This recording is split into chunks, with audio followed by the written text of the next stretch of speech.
የሐዋርያት ሥራ ምዕራፍ 17 በአንፊጶልና በአጶሎንያም ካለፉ በኋላ ወደ ተሰሎንቄ መጡ። በዚያም የአይሁድ ምኵራብ ነበረ።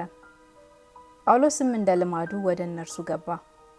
3 ሰንበትም ያህል ከእነርሱ ጋር ከመጻሕፍት እየጠቀሰ ይነጋገር ነበር።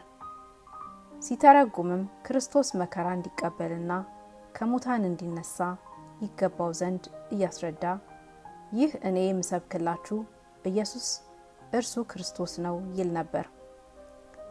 ከእነርሱም አንዳንዶቹ ተረድተው ከሚያመልኩ ከግሪክ ሰዎች ብዙ ከከበሩትም ሴቶች ጥቂቶች ያይደሉ ከጳውሎስና ከሲላስ ጋር ተባበሩ። አይሁድ ግን ቀንተው ከስራ ፈቶች ክፉ ሰዎችን አመጡ። ሕዝቡንም ሰብስበው ከተማውን አወኩ። ወደ ሕዝብም ያወጧቸው ዘንድ ፈልገው ወደ ኢያሶን ቤት ቀረቡ።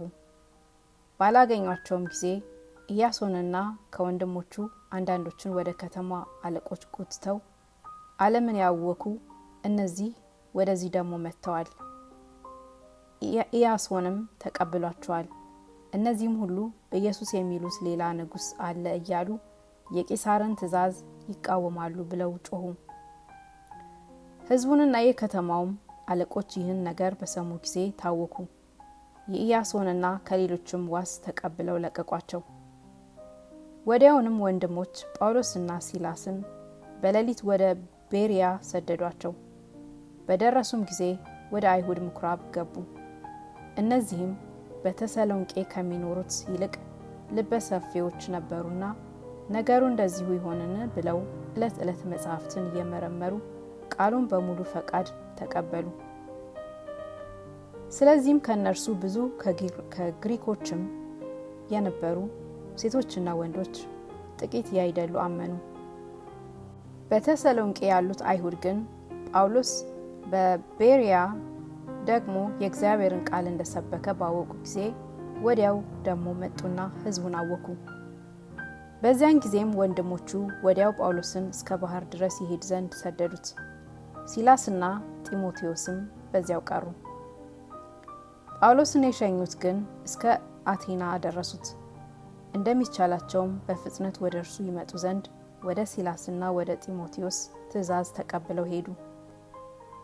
ጳውሎስም በአቴና ሲጠብቃቸው ሳለ በከተማው ጣዖት መሙላቱን እየተመለከተ መንፈሱ ተበሳጨበት። ስለዚህም በምኵራብ የአይሁድና እግዚአብሔርን ከሚያመልኩ ሰዎች ጋር በየቀኑም በገበያ ከሚያገኛቸው ጋር ይነጋገር ነበር። ከኤፊቆርስ ወገንና ኢስጦኢኮችም ከተባሉ ፈላስፎች አንዳንዶቹ ከእነርሱ ጋር ተገናኙ። አንዳንዶቹም ይህ ለፍላፊ ምን ሊናገር ይወዳል አሉ። ሌሎችም የኢየሱስና የትንሣኤውን ወንጌል ስለሰበከላቸው አዲሶችን አማልክት የሚያወራ ይመስላል አሉ። ይዘውም ይህ የምትናገረው አዲስ ትምህርት ምን እንደሆነ እናውቅ ዘንድ ይቻልናልን?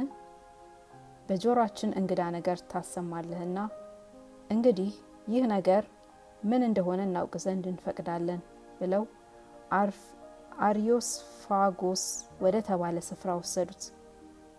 የአቴና ሰዎች ሁሉና በዚያ የኖሩ እንግዶች አዲስ ነገርን ከመናገርና ከመስማት በቀር በሌላ ጉዳይ አይውሉም ነበርና። ጳውሎስም በአርዮስፋጎስ መካከል ቆሞ እንዲህ አለ። የአቴና ሰዎች ሆይ እናንተ በሁሉ ነገር አማልክትን እጅግ እንደምትፈሩ እመለከታለሁ።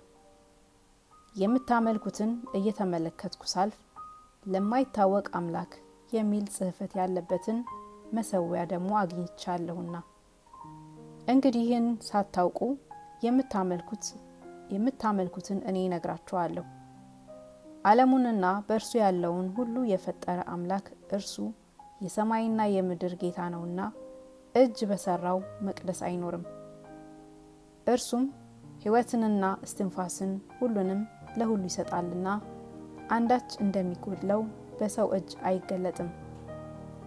ምናልባትም እየመረመሩ ያገኙት እንደሆነ እግዚአብሔርን ይፈልጉ ዘንድ በምድር ሁሉ ላይ እንዲኖሩ የሰውን ወገኖች ሁሉ ከአንድ ፈጠረ። የተወሰኑትንም ዘመኖችና ለሚኖሩበት ስፍራ ዳርቻ መደበላቸው። ቢሆንም ከእያንዳንዳችን የራቀ አይደለም።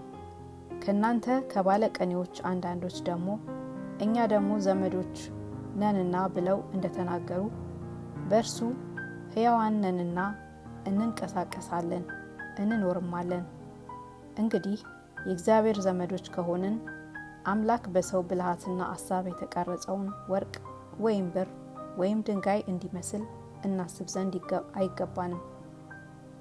እንግዲህ እግዚአብሔር ያለማወቅን ወራት አሳልፎ አሁን በየቦታቸው ንስሐ ይገቡ ዘንድ ሰውን ሁሉ ያዛል፣ ቀን ቀጥሯልና።